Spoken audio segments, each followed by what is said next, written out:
सन 1781 3 अप्रैल के दिन प्रकट हुए भगवान श्री स्वामी नारायण ने छपिया और अयोध्या में अनेक दिव्य लीलाओं से सभर अपना बचपन बिताया, बालक घनश्याम के रूप में। और सन 1792 29 जून की रात को उन्होंने एक ऐतिहासिक कार्य का प्रारंभ किया, नीलकंठ वर्णी के रूप में।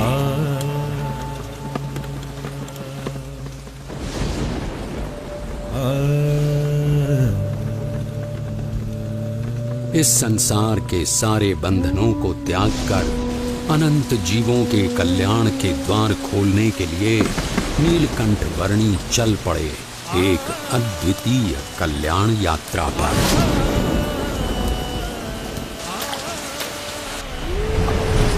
बाढ़ से उफनती हुई सरयू नदी की ओर नीलकंठ वर्णी की इस असाधारण यात्रा का प्रारंभ साधारण कैसे हो सकता था।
प्रकृति की गोद में पैदल चल पड़े केवल 11 वर्षीय नीलकंठ वर्णी अकेले थे, फिर भी रोमांचित थे, क्योंकि संसार के सारे बंधन दूर अयोध्या में ही छूट चुके थे।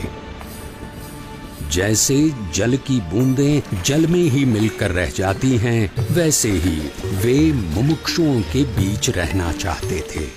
और अब तो उनके चरण भी मुक्त थे हर उस जगह तक जाने के लिए जहां वे जाना चाहते थे।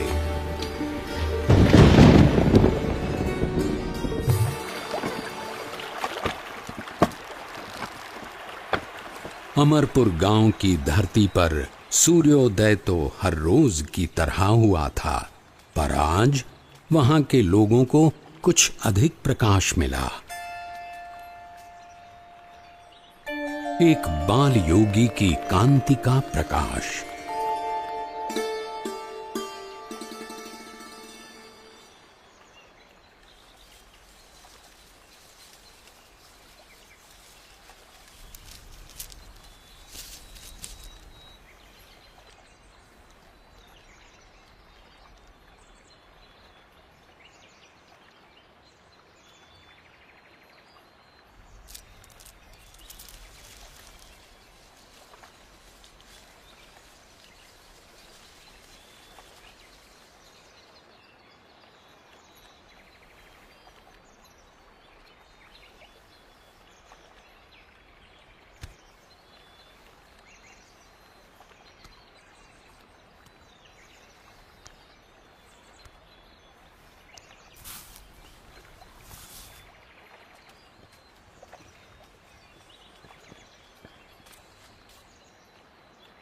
प्रसाद के लिए धन्यवाद।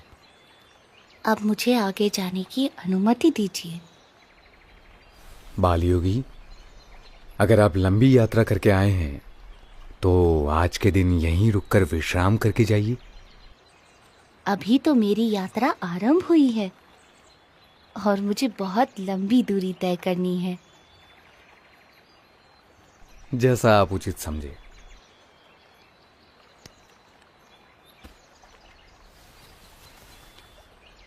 ये लीजिए, शाम के लिए कुछ फल साथ ले जाइए।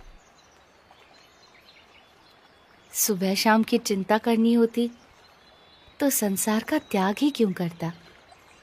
जो जीवन के अगले पल देंगे वे ही पल पल के लिए सब कुछ देंगे।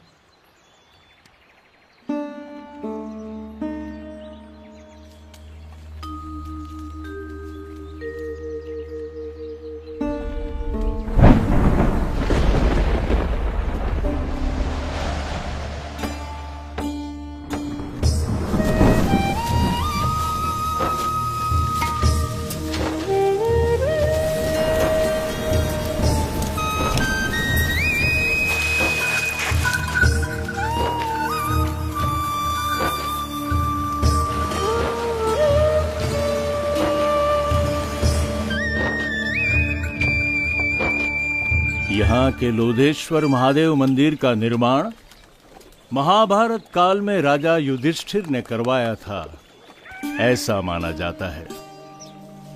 महादेव जी का यहाँ सदैव निवास है।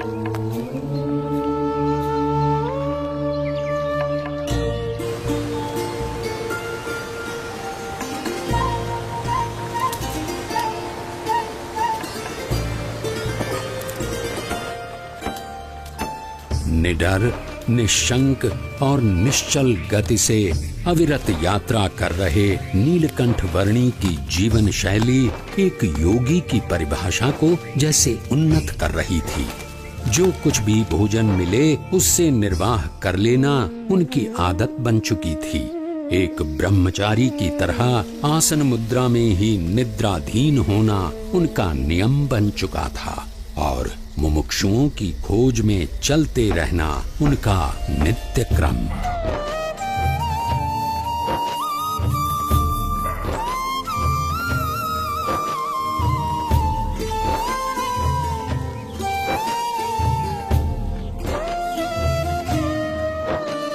नैमिषारण्य की धरती पर जब नीलकंठ वर्णी का आगमन हुआ तब उनकी भेंट वहां वर्षों से योग साधना कर रहे मुनिगण से हुई।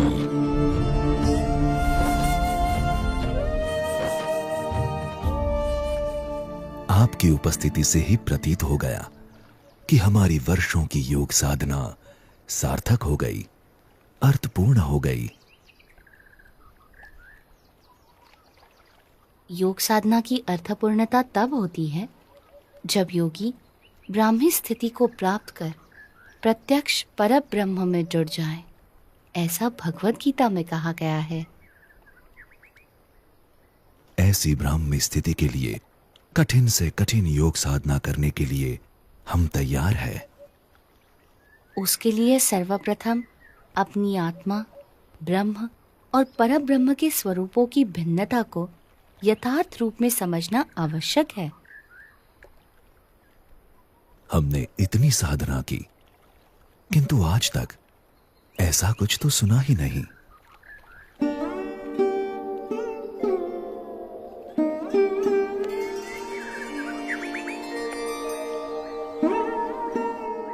बाल योगी, आपके विचारों में कुछ नवीनता है। हमारी अभिलाषा है कि आप सदैव हमारे साथ यहीं रहें। वैसे भी इस नैमिषारण्य से अच्छा स्थान इस पृथ्वी पर कहीं नहीं है। ऋषिवर, जहां भी भगवान या उनके सच्चे ब्रह्म स्वरूप सत्पुरुष की निश्रा है, वैसा हर एक स्थान नैमिषारण्य तीर्थ के समान ही है। नैमिषारण्य से चल पड़े नीलकंठ वर्णी सहजापुर आ पहुंचे।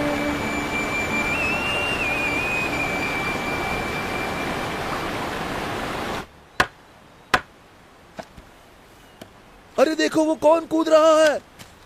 अरे अरे अरे रुको, नदी में मत कूदना, भयानक तूफानी बाढ़ चली है।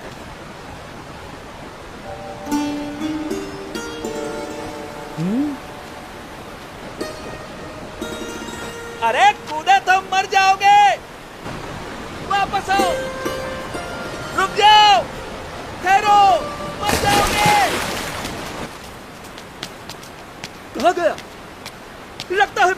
भंवरों ने उसे खींच लिया, डुबो दिया।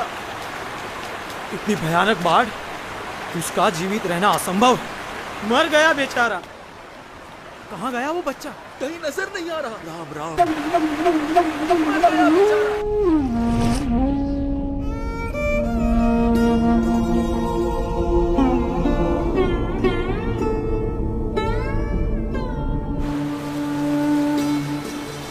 कहीं नजर नहीं आ रहा। पानी के भंवरों ने उसे खींच लिया। राम राम।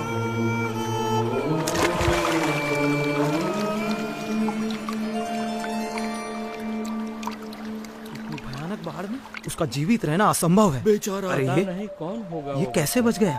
अरे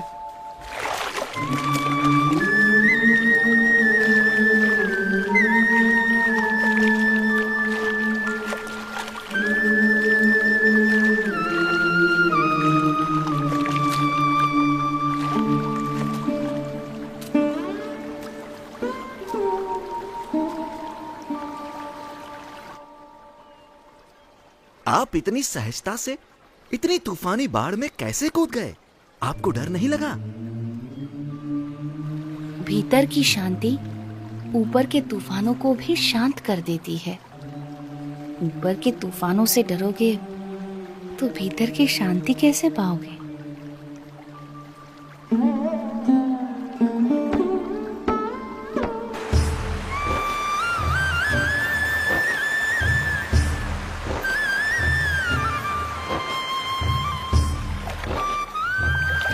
नीलकंठ वर्णी के निरंतर अथक रूप से चलते चरण उन्हें जहां भी ले जाते थे, वहां कोई न कोई किसी न किसी रूप में उनसे जुड़ जाता था। बरेली गांव में भी कुछ ऐसा ही हुआ। अरे पिछले साल तो इतनी बाढ़ आई थी कि गांव के सारे घरों में पानी घुस गया था। यहाँ तक कि हमारे खेतों में भी फसल बर्बाद होते होते रह गई थी। हम भी अपनी भेड़ बकरियों को बड़ी मुसीबत से बचा पाए थे। वैसे भी कुदरत के सामने हम क्या कर सकते हैं? जो भगवान चाहेंगे वही होगा। सब उसके हाथ में है। हाँ, सो तो है। हरि करे सो होय जगत में, हरि करे सो होय। चाहे करे नर कोटि उपाय, करता दूजो कोय जगत में हरि। अरे रुक क्यों गई? गाना। हाँ?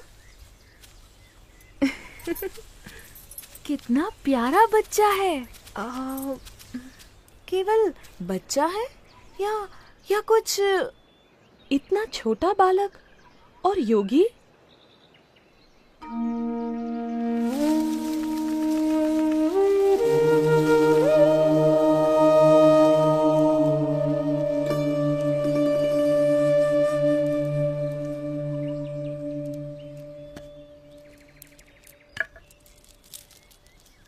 बेटा, तुम कौन हो? तुम्हारा नाम क्या है? यूं तो सारे नाम मेरे ही हैं, पर आप चाहें तो मुझे नीलकंठ बुला सकते हैं। नीलकंठ? पर तुम यहाँ क्या कर रहे हो बेटा? तुम्हारा घर कहाँ है? उस घर का तो मैं त्याग कर चुका हूँ। फिर भी मैं जहाँ भी हूँ घर में ही हूँ, क्योंकि मेरा घर तो सारा विश्व है। पर इतनी छोटी उम्र में तुमने अपनों को क्यों छोड़ा? सबको अपनाने के लिए। जो भटक गए हैं उन्हें घर वापस लाने के लिए। तुम हो तो इतने छोटे से, पर बातें बहुत बड़ी बड़ी करते हो।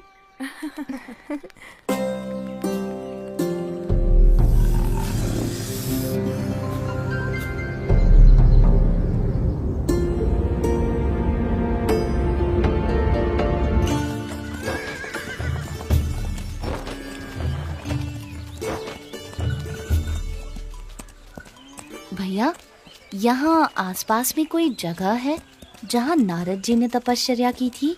हाँ, उस जगह का नाम ही नारद वन है। यहीं से उस तरफ का रास्ता पड़ता है। अरे वो बच्चा अकेला जा रहा है। किंतु तुम्हारा अकेले वहां जाना ठीक नहीं होगा, बड़ी भयानक जगह है। नीलकंठ वर्णी ऐसे भयानक वनों में भी सहज रूप से चले जाते थे जहां दिन में भी सूरज की किरणें प्रवेश नहीं कर सकती थीं।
सुबह हो या शाम, दिन हो या रात, ऐसे अनेक बीहड़ वनों को पार करते हुए, कईयों को अपने स्वरूप की स्मृतियां देते हुए कुछ दिनों की यात्रा के बाद नीलकंठ वर्णी नारद वन आ पहुंचे।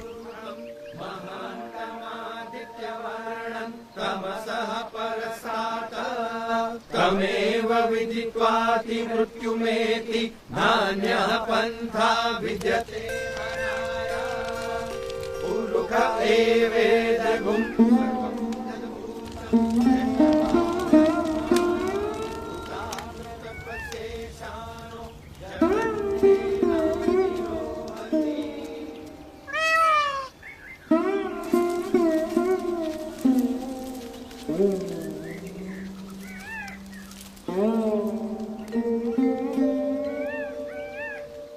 आपके दर्शन मात्र से प्रतीत होता है कि कई वर्षों से जिनका स्मरण हम अपने हृदय में करते आए हैं, वो भगवान स्वयं आज हमारे समक्ष प्रकट खड़े हैं।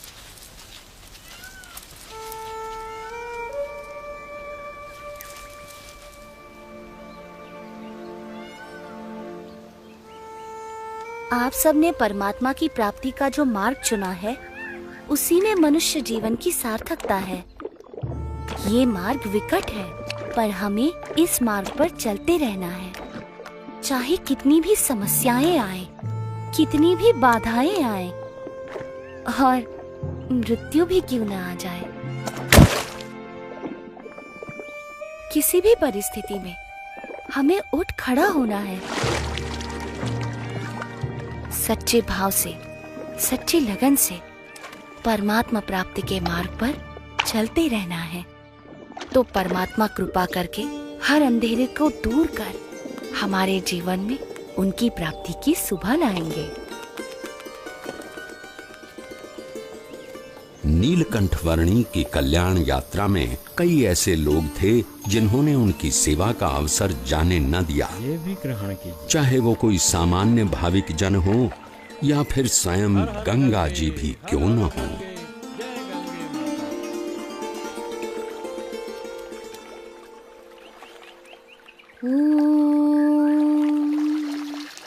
भूर्भुवः स्वः तत्सवितुर्वरेण्यं भर्गो देवस्य धीमहि धियो यो नः प्रचोदयात्।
दृढ़ प्रीति संत विनय करता करावे प्रभु पद में दृढ़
हरिद्वार में यहां आपको कोई शांत जगह नहीं मिलेगी। मेरे साथ आइए, मैं आपको ऐसी जगह ले चलता हूं जहां शांति हो, एकांत हो।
आज तक बहुत सारे साधु, संत, योगी, महर्षि यहाँ आए हैं, परंतु इतने भावपूर्वक किसी की सेवा करते हुए मैंने आपको कभी नहीं देखा। कौन है ये? जो कुछ भी है यही है। इनके आगमन से हरिद्वार सच में हरि का द्वार बन गया। हाँ?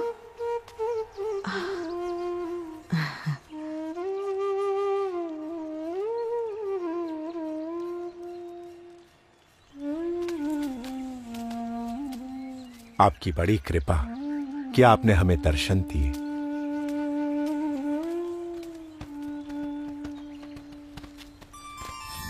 सबकी भक्ति का स्वीकार करना और ज्ञान की परम अवस्था में रहते हुए भी भक्ति का एक भी अवसर जाने न देना, वो नीलकंठ वर्णी की निजी रीत थी।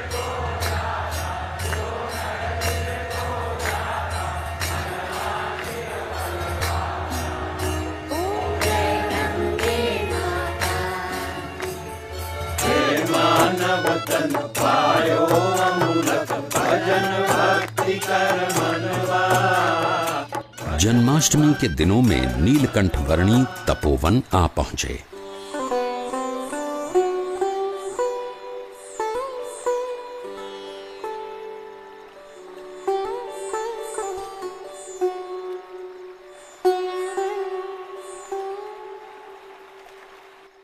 इस तपोवन में रम्यक मुनि और ध्रुव जी से लेकर आज तक बहुत ऋषियों ने तपश्चर्या की है, पर हम लोग सबसे अधिक भाग्यशाली है कि स्वयं आप हमें कल्याण प्रदान करने के लिए यहाँ पधारे। मैं मुमुक्षु से मिलने के लिए सदैव उत्सुक रहता हूँ। धन्यवाद प्रभु। यहाँ ऋषिकेश में भगवान श्री राम के भाई लक्ष्मण जी ने तपश्चर्या की थी, इसलिए यह मंदिर लक्ष्मण मंदिर के नाम से प्रचलित है। यहाँ उपवित परिवर्तन करने की विशेष महिमा है। मनुष्यों और परमात्मा के बीच का एक मार्ग प्रस्थापित करने के लिए कटिबद्ध और भवसागर में डूब रहे जीवों को उबारने के लिए संकल्पबद्ध नीलकंठ वर्णी ने गढ़वाल प्रदेश में अपनी कल्याण यात्रा को आगे बढ़ाया।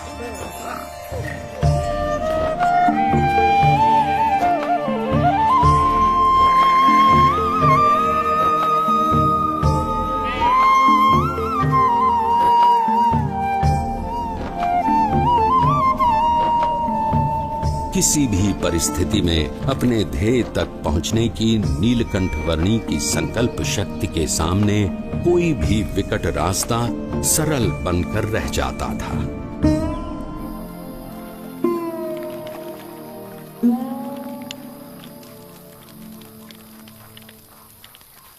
अरे उस बच्चे को देखो, इतनी ठंड में इतने कम कपड़े, ये जिंदा कैसे रहता होगा? प्रकृति की हर कठिनाई को हंसते मुंह सहकर भी प्रकृति के तत्वों का आनंद लेते रहना नीलकंठ वर्णी के लिए सहज था। उनकी ये विलक्षणता कभी-कभी प्रकृति के तत्वों में भी ऊर्जा का संचार कर देती थी।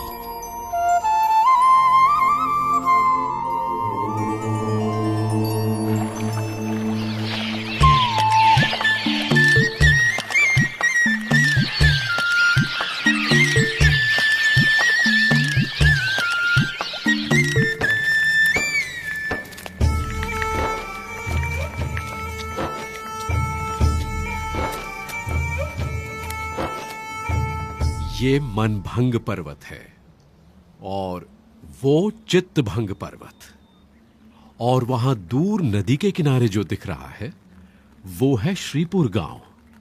उस रास्ते से हम ऊपर केदारनाथ जा सकते हैं।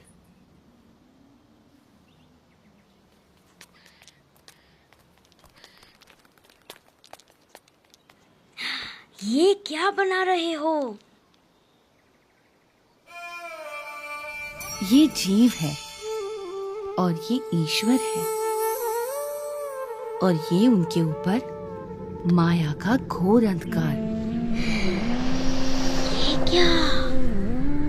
और माया से भी पर ये है ब्रह्म, और सबसे पर परब्रह्म। ये क्या देख रहा है?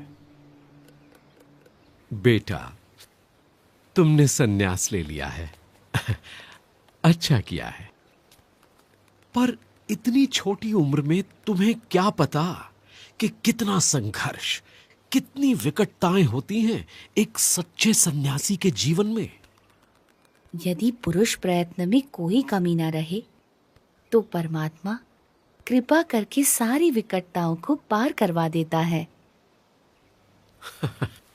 अगर मन के पक्के हो तो शायद तुम निर्भयता से घने वनों को पार कर लोगे, भयानक जानवरों का भी सामना कर लोगे, और ऐसी कई विकटताओं को पार कर लोगे जो सामान्य मानव नहीं कर पाता। पर सन्यासी का जीवन अपने आप में एक संघर्ष है।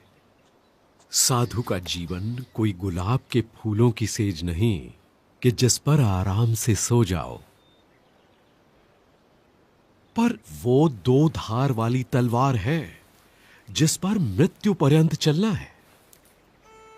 जहां ध्येय शुद्ध हो वहां उसे पूर्ण करने के सारे मार्ग परमात्मा तय कर देते हैं।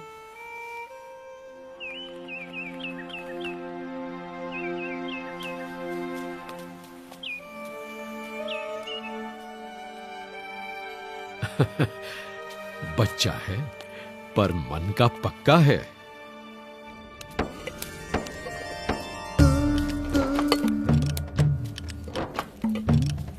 दुर्गम पहाड़ियों के बीच से भी रास्ता निकाल लेना, भयानक परिस्थितियों से भी बड़ी सहजता से निकल जाना और भोजन के लिए जो कुछ भी मिले उससे अपने शरीर को अनुकूल कर लेना नीलकंठ वर्णी भली भांति जानते थे।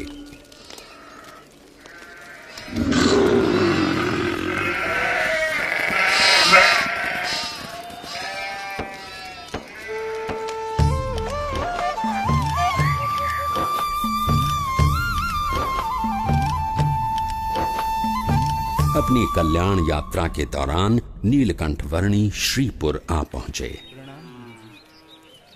प्रणाम महंत। आशीर्वाद। स्वस्थ तो हो ना? हाँ। प्रणाम। शुभम भवतु। कल्याण। ईश्वर मंगल करे। बाल योगी है, सुबह से यहीं ठहरे हैं।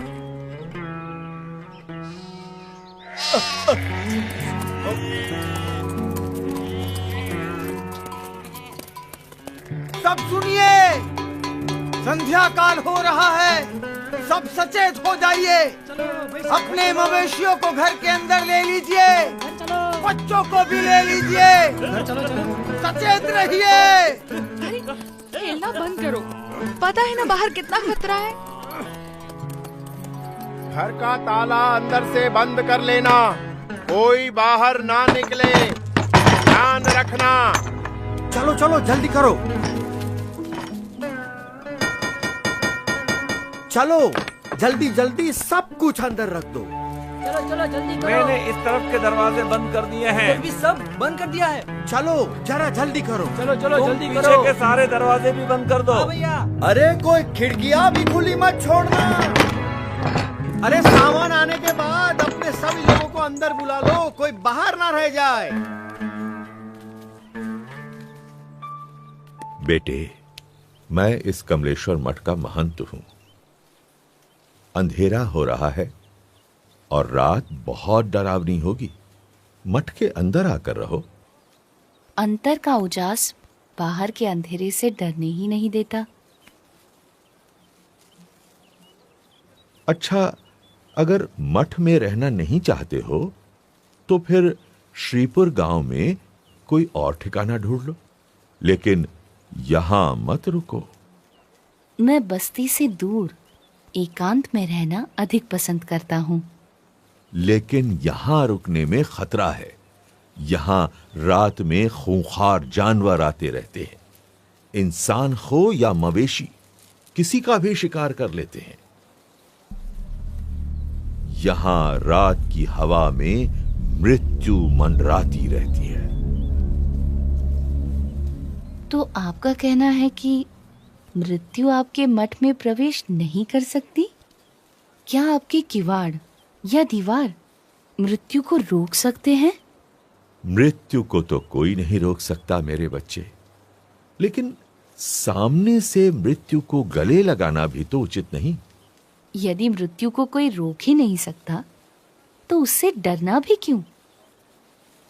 जीवन से मोह ही भय का कारण है। जहां मोह नहीं वहां भय नहीं। तुम बालक भी हो और योगी भी।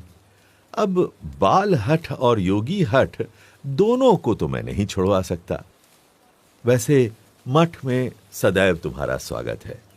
मन करे तो चले आना।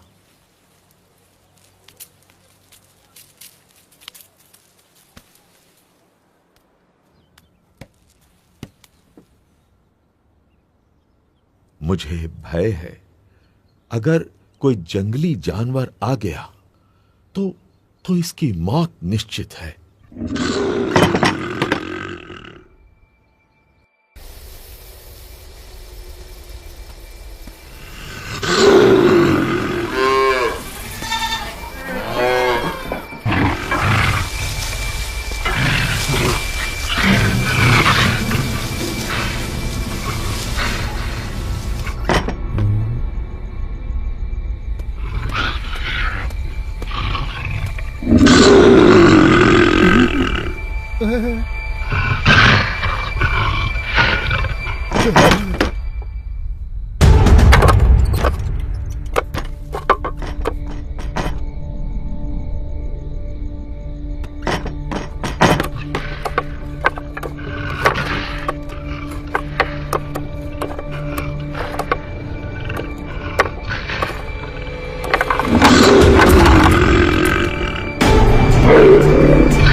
शांतं भवतु, कल्याणमस्तु।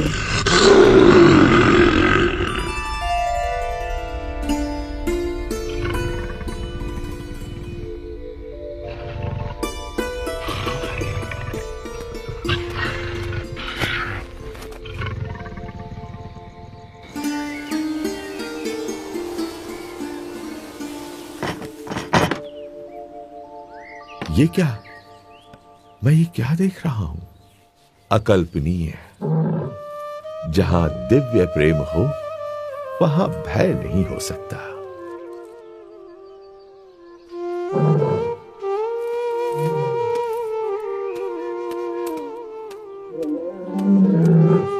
स्वामी, स्वामी रुक जाइए, रुक जाइए स्वामी। स्वामी, स्वामी अब आप कहीं न जाइए। ये मेरा मठ, मेरी महंती, मैं स्वयं, सब कुछ आपका है स्वामी। कृपया स्वीकार कीजिए, स्वीकार कीजिए। मेरा मठ तो सारा विश्व है। उस मठ को छोड़कर मैं इस मठ को कैसे स्वीकार कर सकता हूँ? और इन सब में ही बंधे रहना होता तो घर का त्याग ही क्यों करता? प्रभु, हमारा प्रेम स्वीकार कर यहीं रुक जाइए और हमें आपकी सेवा का मौका दीजिए। जब तुम दूसरों की सेवा करते हो तो मेरी ही सेवा करते हो। जब तुम दूसरों को प्रेम करते हो तो मुझे ही प्रेम करते हो।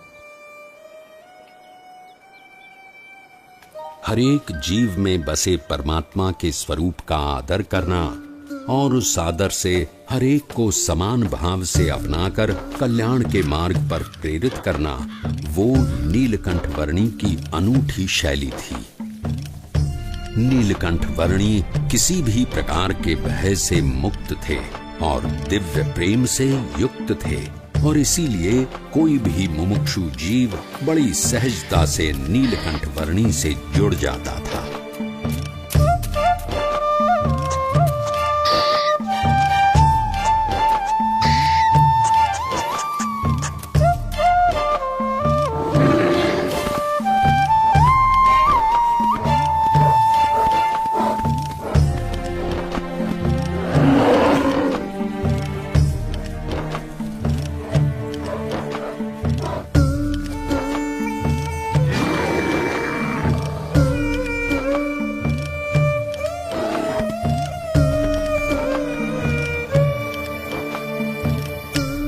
कल सुबह स्नान पूजा आदि करने के लिए अच्छी जगह कहाँ मिलेगी? इस तरफ चले जाओ।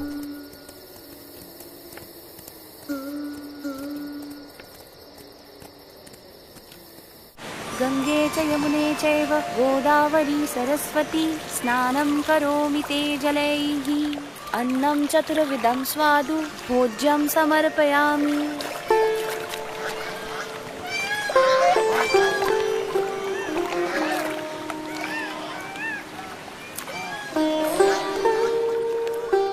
हमें जो मनुष्य जन्म मिला है वो बहुत दुर्लभ है और इसीलिए उसका उपयोग भी कल्याण के लिए होना चाहिए। संसार सिंधु तरन को नैया, भक्ति हरि की कर ले भैया। संसार सिंधु तरन को नैया, भक्ति हरि की कर ले भैया। अंत समय हरि मुक्ति दिलावै, बिनु हरि के कछु काम न आवै। अंत समय हरि मुक्ति दिलावै, बिनु हरि के कछु काम न आवै। अंत समय हरि मुक्ति दिलावै, बिनु हरि के कछु काम।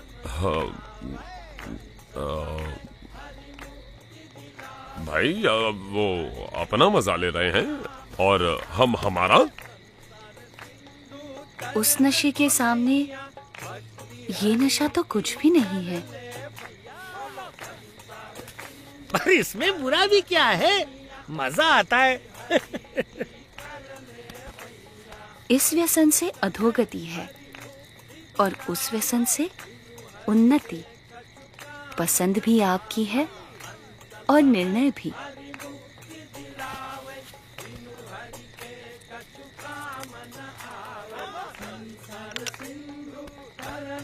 नैया भक्ति हरि की कर ले भैया।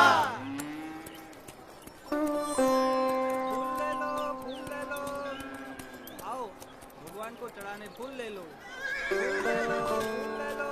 आप यहाँ पहली बार आए हैं? हाँ।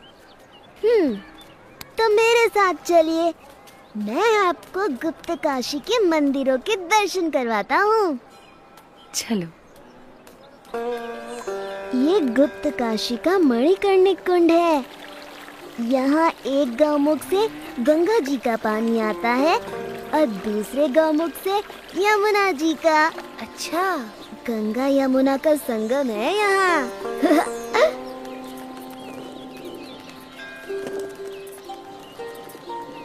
ये विश्वनाथ मंदिर है और ये पास में है अर्धनारीश्वर मंदिर।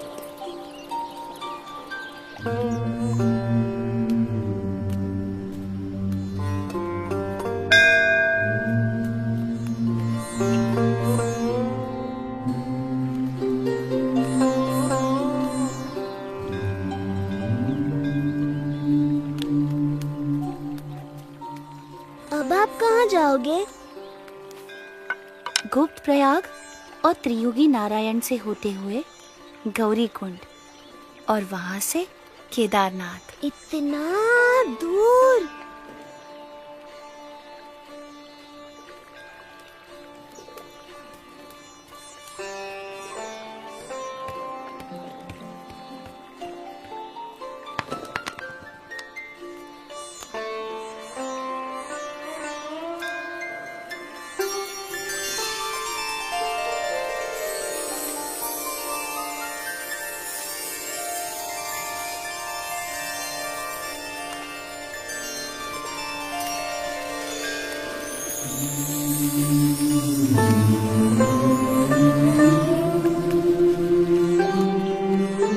प्रणाम, अपना ध्यान रखना।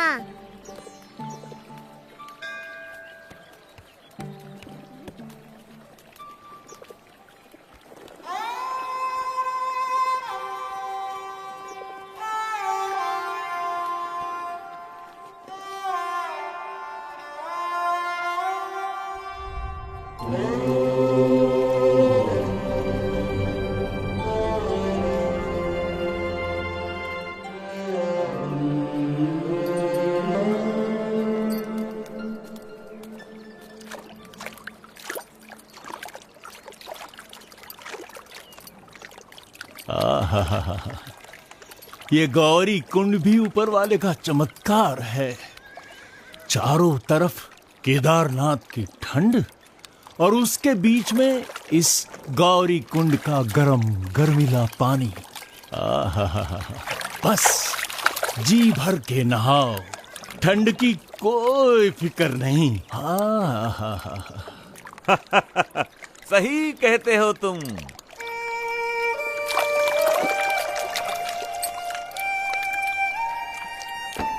गौरी कुंड से नीलकंठ वर्णी केदारनाथ की ओर चल पड़े। कोई भी ऐसा संजोग नहीं था जो इस 11 वर्षीय बालक की कल्याण यात्रा में बाधा डाल सके, चाहे वो शरीर की थकान हो या विकट से विकट रास्ता।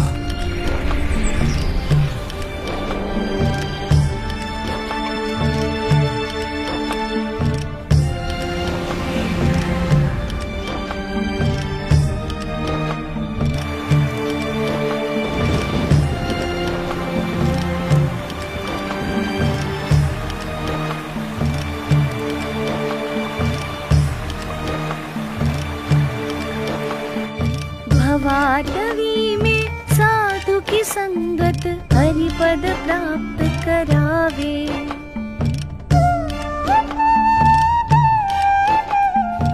हो साक्षात केदारनाथ। जय केदार।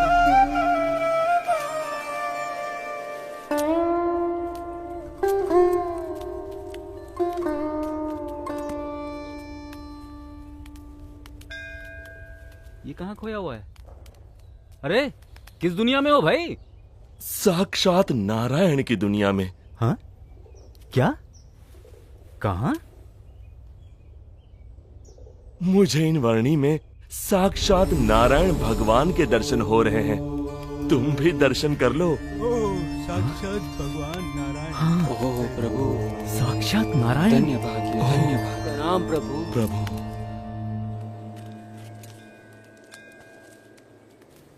मान लो कि तुम यहां केदारनाथ में हो। ये रहा केदारनाथ, और तुम्हें जाना है यहां बद्रीनाथ में। हाँ, ये रहा बद्रीनाथ। अब सवाल ये है कि भाई जाओगे कैसे?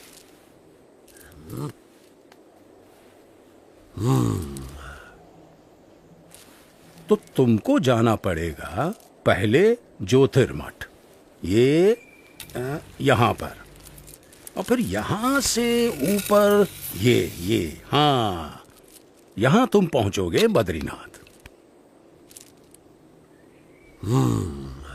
ये तो बड़ा लंबा रास्ता है, ज्यादा समय लग जाएगा। यही एक भला चंगा रास्ता है जो तुम्हें सही सलामत पहुंचा सके।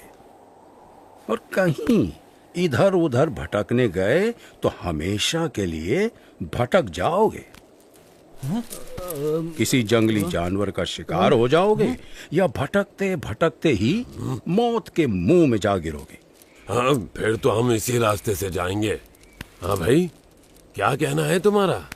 हाँ भाई, जान बचेगी तो ही तो बद्रीनाथ पहुंचेंगे। हाँ?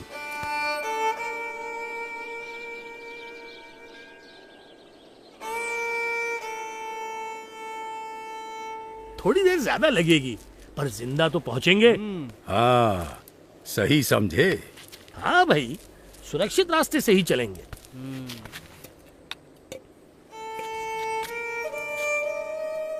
केदारनाथ से सीधे बद्रीनाथ जाना असंभव भी तो नहीं है।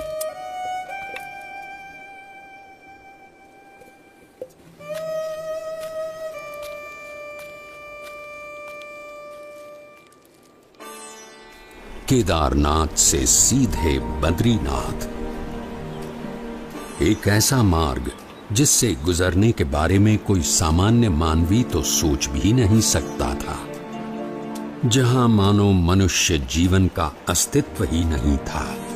ऐसा कुछ भी नहीं था जो मनुष्यों को जीवित रहने देने का कारण बने। अगर कुछ था तो बस कदम कदम पर खतरा।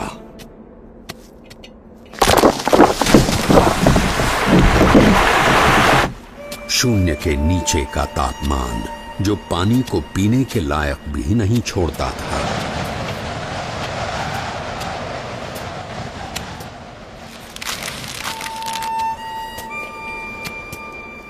मीलों तक फैली हुई बर्फ जैसे विपत्तियों का महासागर, और हर क्षण मृत्यु का आह्वान।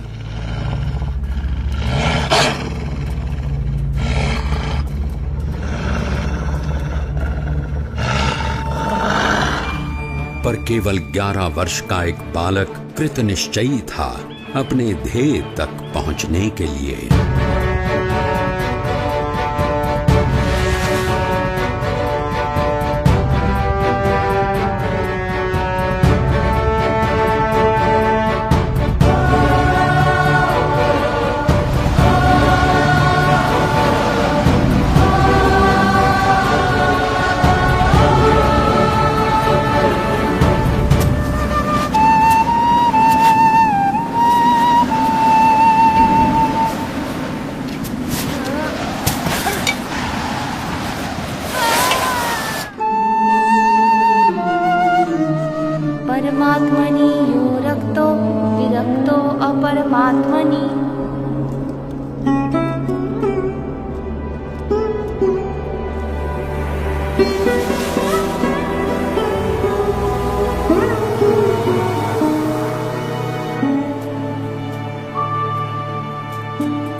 भक्तो विरक्तो अपरमात्मनि।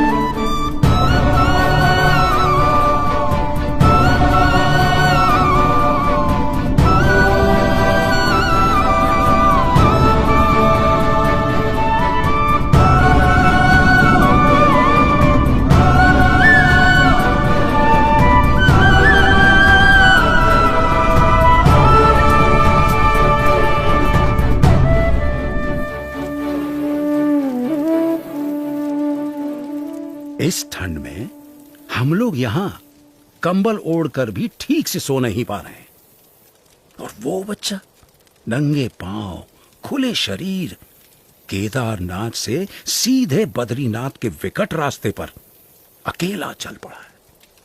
क्या हुआ होगा उसका?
ऐसा क्या था जिसके कारण कोई भी प्रकार की परिस्थिति नीलकंठ वर्णी को रोक सकने में असमर्थ हो जाती थी। कभी हिम प्रपात तो कभी भयानक बारिश, अनजान और निर्जन रास्तों में जंगली जानवरों से आकस्मिक भेंट, अनजान रास्तों को समझकर पहाड़ियों और खाइयों के बीच में से भी रास्ता कर लेने की चुनौती, और आराम करने के लिए धरती का बिछाना और आकाश की चद्दर।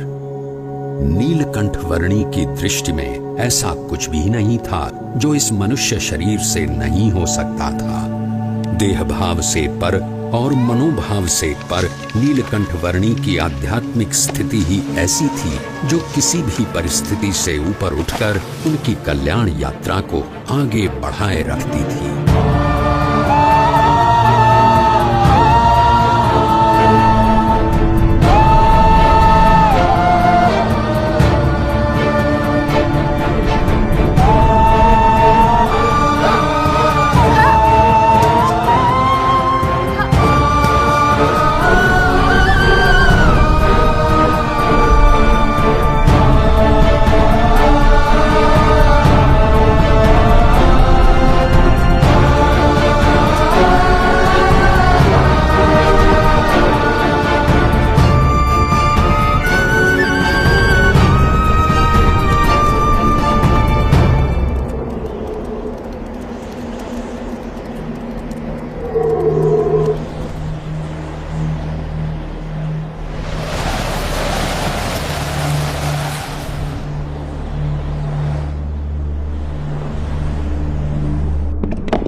ऐसे विपरीत हालात में भी अपने नियम, धर्म और अपनी भक्ति के नित्य क्रम के साथ कोई भी समझौता न करके भक्ति की प्रणाली की पुष्टि करता हुआ एक ऐसा उदाहरण नीलकंठ वर्णी ने प्रस्थापित कर दिया जो सदा के लिए भक्ति रीति का पोषण करता रहेगा।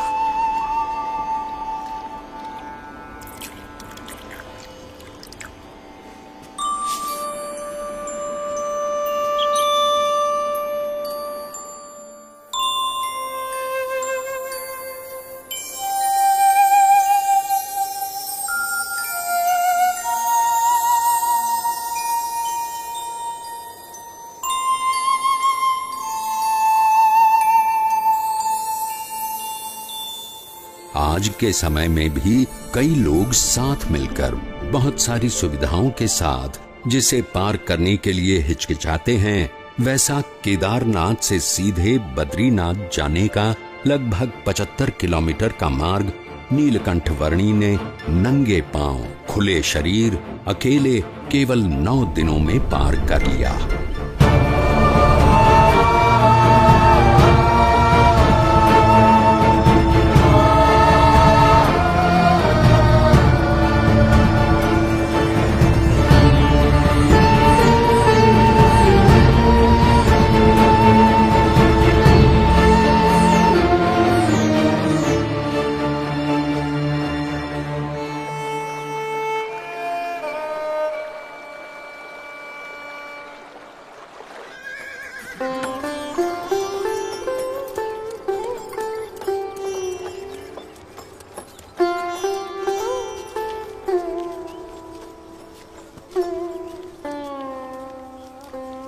जय बद्रीनाथ विश्वम्भरम, जय बद्रीनाथ विश्वम्भरम, जय बद्रीनाथ विश्वम्भरम, जय बद्रीनाथ।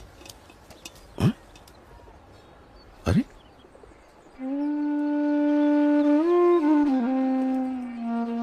इस चरण छाप में ऊर्ध्व रेखा के साथ सारे 16 चरण चिन्ह।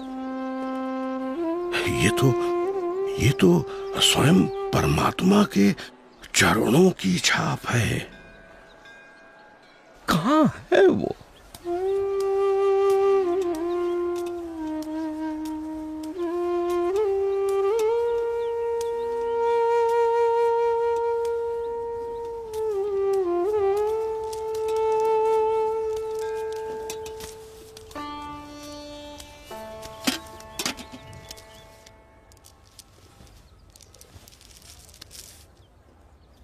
प्रणाम। मनुष्य के रूप में आपका दर्शन पाकर आज मेरे आनंद की कोई सीमा नहीं है प्रभु। मेरा रोम रोम हर्षित है प्रभु। कहीं सुना है और शास्त्रों में पढ़ा भी है कि भगवान जब मनुष्य रूप धारण करते हैं तब उन्हें पहचानने का सौभाग्य बहुत भाग्यशाली को ही मिलता है। आज मेरे जन्मों जन्म के भाग्य खुल गए कि आपके प्रत्यक्ष दर्शन हो गए। आपने क्या नाम ग्रहण किया है प्रभु? मेरा नाम है नीलकंठ। नीलकंठ। आप कहां से आए हैं प्रभु? अनेर देश से। ऐसी तो कोई जगह का नाम मुझे याद नहीं। प्रभु मेरी समझ में आए उस तरह से बताइए, कहां से यात्रा आरंभ की, किन किन तीर्थ स्थानों को अपनी उपस्थिति से पावन किया, कहां ठहरे? मैंने आषाढ़ मास में अयोध्या से सरयू पार की और अमरापुर आया।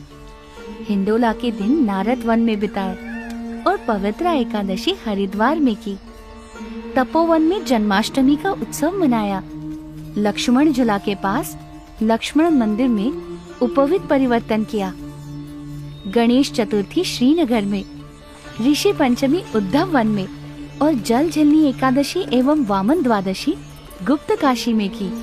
त्रियुगी नारायण में पूर्णिमा करके श्राद्ध पक्ष मैंने गुप्त प्रयाग और केदारनाथ में बिताया और नवरात्रि के आरंभ में केदारनाथ से चलकर पहाड़ों को पार करके आज नवरात्रि के 9वें दिन यहाँ बद्रीनाथ आया हूँ।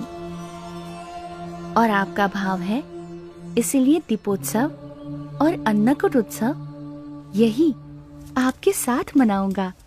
अवश्य प्रभु।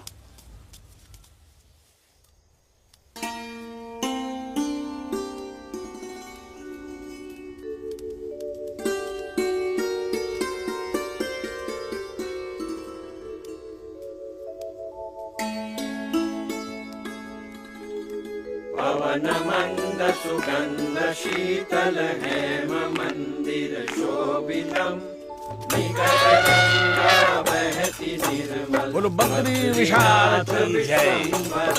शीत ऋतु में ठंड से बचकर रहने के लिए बद्रीनाथ के लोग भगवान की मूर्ति समेत ज्योतिर्मठ आकर बसते थे।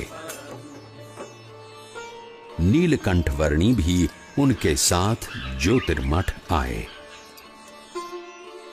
अहम ब्रह्मास्मि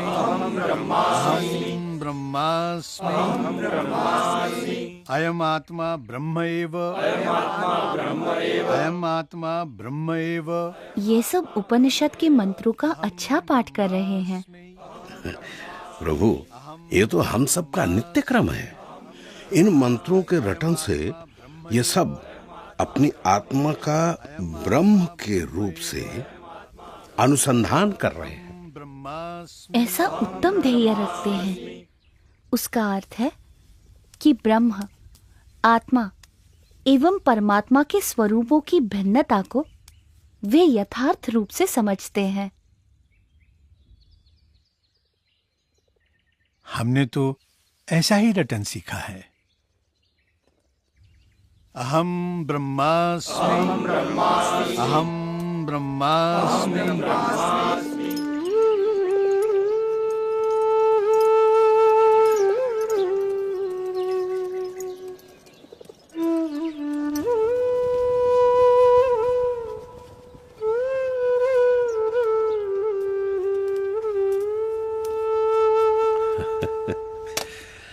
क्या देख रहे हो बाल योगी? मुझे मानसरोवर जाना है। क्या आप रास्ता दिखा सकते हैं? अभी से रास्ता पूछ के आप क्या करोगे? अरे जब ठंड की ऋतु समाप्त हो जाएगी तब बहुत सारे लोग वहां जाएंगे, उनके साथ चले जाना। हाँ? मुझे तो अभी जाना है। है? इस ठंड में? हाँ। मानसरोवर? अरे प्रभु, ऊपर की ठंड तो आग की तरह जलाती है। वहां शरीर का लहू पानी बन जाता है और पानी जमकर पत्थर, और कदाचित उससे बच भी गए तो बर्फ आपको जिंदा गाड़ देगी प्रभु। अरे प्रभु, इस ऋतु में मानसरोवर की ओर जाने के विचार मात्र से भी सब डरते हैं। आप मुझे योगी बुलाते हो ना? हाँ प्रभु। योगी को ना तो प्राणों का भय होता है, ना असफलता का, ना कल का, ना किसी फल का, ना यश का, ना अपयश का। आपका बहुत धन्यवाद कि आप मेरी चिंता करते हैं। प्रभु,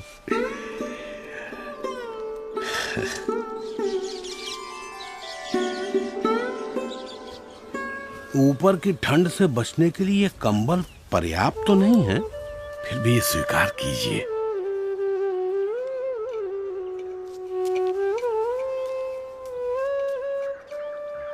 खेलने कूदने की उम्र में इतने कष्ट, ऐसी तपश्चर्या, इतनी कठिन यात्रा किस लिए?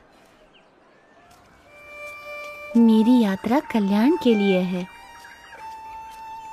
मैं आपसे फिर मिलूंगा।